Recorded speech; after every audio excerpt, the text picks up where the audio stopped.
Hello Scorpio, Sun and Rising, Venus Signs, kamusta kayo? Sana po nasa mabuti kayong kalagayan. Welcome back po sa Star Tarot. Kung bago kayo rito, welcome din kayo. Thank you for your support. I truly appreciate it. God bless you all, Scorpio. Una mensahe po ninyo ay balancing act. Ayan, Scorpio. So, merong sitwasyon dito na kailangan mong balansehin ang sarili mo, no? Maybe this is something na baka this is sensitive issue, no? Baka mga sensitive na kaganapan ito sa buhay ninyo, kaya kailangan ninyo na dahan-dahan lang ang approach, kailangan ng maingat na approach dito, no?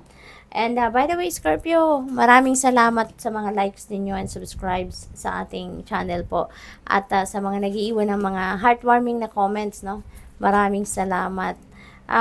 Completion, closing door. Ayan, so merong kayong mga pintong isasara na sa ngayon kasi natapos mo na, mission accomplished ka na dito, kumbaga, you have completed kung ano man ang task siguro na binigay sa inyo rito, no? So, it's coming to its completion na, kaya isasara mo na ang pinto dyan because for sure you are heading towards another door, no, na magbubukas sa inyo. Kaya, good job, no? Kasi ano ito, accomplishment ninyo ito. Curiosity. Merong gusto kayong alamin, meron kayong gustong madiskubre, meron kayong gustong matutunan, yung gano'n, no? Scorpio sa ngayon. This could be anything. Maaring related ito sa mga tinatrabaho, pinagkakaabalahan ninyong mga task. Maaring related yan sa personal ninyong affairs. This could be something about na related sa relationships, no, trabaho ninyo, pag-aaral. So, it could be anything. But definitely, you are very curious about something at maaaring ginagawa nyo na ngayon ang lahat para mag-gather ninyo yung mga information na makakatulong sa inyo na ma-solve ninyo kung ano man itong gusto ninyong malaman. Inspiration. Ayan, you will be inspired sa ngayon, no, Scorpio. Probably,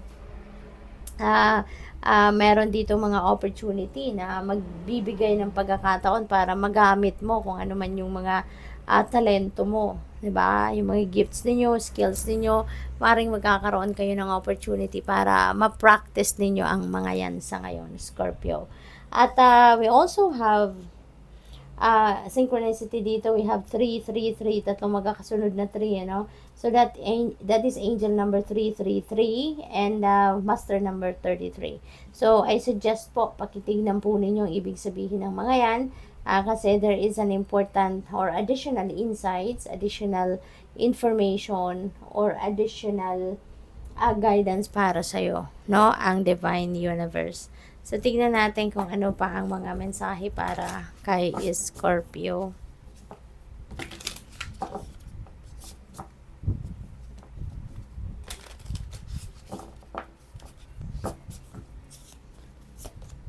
We have Emperor energy. Napakaganda nito kasi this is organization, no? This is, you're going to organize yourself, your life, yung ganon.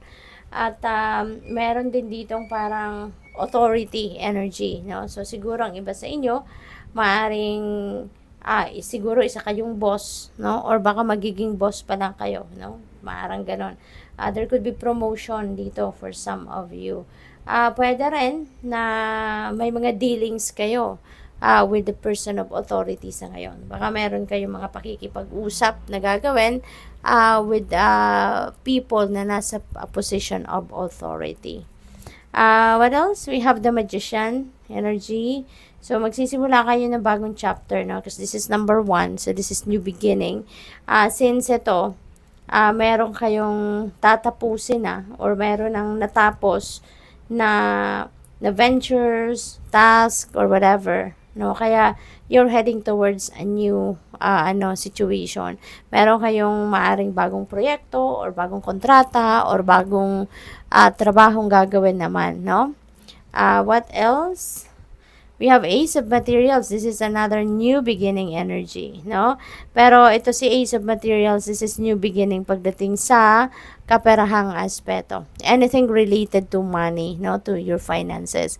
So, baka bagong ano to, baka magsisimula kayo ng bagong trabaho, bagong source of income, baka meron kayong bagong money path na tatahakin sa ngayon, or pwede rin na merong dadating na pera sa inyo. Baka ano to, kaperahan na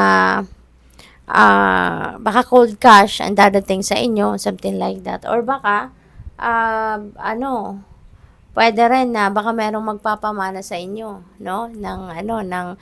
It's either trust fund or baka cash talaga, deposit sa bangko, maaaring ganon, no? Or baka may isang malaking chunk of property, 'di ba? Na merong malaking face value. So, maaaring ganon din na ma-receive ninyo sa ngayon, Scorpio. And also, this is going to be the start, no, of the continuous inflow of abundance sa buhay ninyo. Kaya mababago nito yung sitwasyon ninyo pang kaperahan, no? Yung financial landscape ninyo will change. 3 of emotions. Ayan, so magiging masayang-masaya kayo. This is another 3, you know, Scorpio. So siguro number 3 is, or number 33, you know, or number 333 is siguro very significant para sa iba sa inyo, no? Kaya panay labas ng 3 dito. So meron na kayong 4 na 3. We have 3, 3, 3, 3. Ayan. So pakitignan po ninyo ha, dagdagan nyo pa yung hahanapin ninyo. So number 33, 33 po. Okay? So merong kasiyahan dito, no? Merong kasiyahan, baka meron kayong attend ng party, baka meron kayong pupuntahang mga pagtitipon, merong mga okasyon, maaring gano'n, ano, na may imbitahan kayo, or pwede rin na kayo yung mag-host na to, no? So, basta meron ditong pagtitipon. There could be reunion or alam mo yun, kahit siguro simpleng pagkikita-kita, no, ng magkakaibigan or magkakapamilya. So, siguro ganun din ang ganap dito ng iba sa inyo. So, what else? We have manifestation. Napakaswerte ninyo kasi this is the time na meron kayong extra power to manifest, no? Whatever it is that you want to manifest in your life. So, nasa inyong mga kamay ngayon, no? Ang kapangyarihan para gawin ang lahat para mag-come to fruition kung ano man yung mga heart's desires ninyo. Kaya, wag na ninyo itong isabotage, no? Tanggalin na yung mga negativity sa inyong katawan, sa inyong isipan, sa inyong damdamin, para nang sa gayon, lahat ng positibo lang ang pumasok na energy sa buhay ninyo at masuportahan yung energy ng manifestation. We have life purpose na napakaganda. Maaaring kung ano man ang sisimulan ninyo, 'di ba? Meron kayong completion and you're heading towards a new beginning. So, kung ano man itong sisimulan ninyo, maybe that is in alignment with your life purpose. So, siguro sa ngayon, ito na yung pagkakaabalahan ninyo. Maaaring kung ano man ang sisimulan ninyo dito, maaaring pipiliin ninyo na gawin ninyo talaga ito agad-agad, because maybe this is in alignment with your purpose na and your mission in life at this time. We have career. Ayan. So, maybe ito yung ang tawag dito, ito yung gagawin ninyong career. Whatever it is that will make you happy, whatever it is that you can do to serve also humanity, maaring yan ang gagawin ninyong career, no? Probably then yung career ninyo, ito yung maghahatid sa inyo ng inflow of abundance and prosperity sa buhay ninyo. So there could be a new offer, no, of career, bagong career path para sa inyo.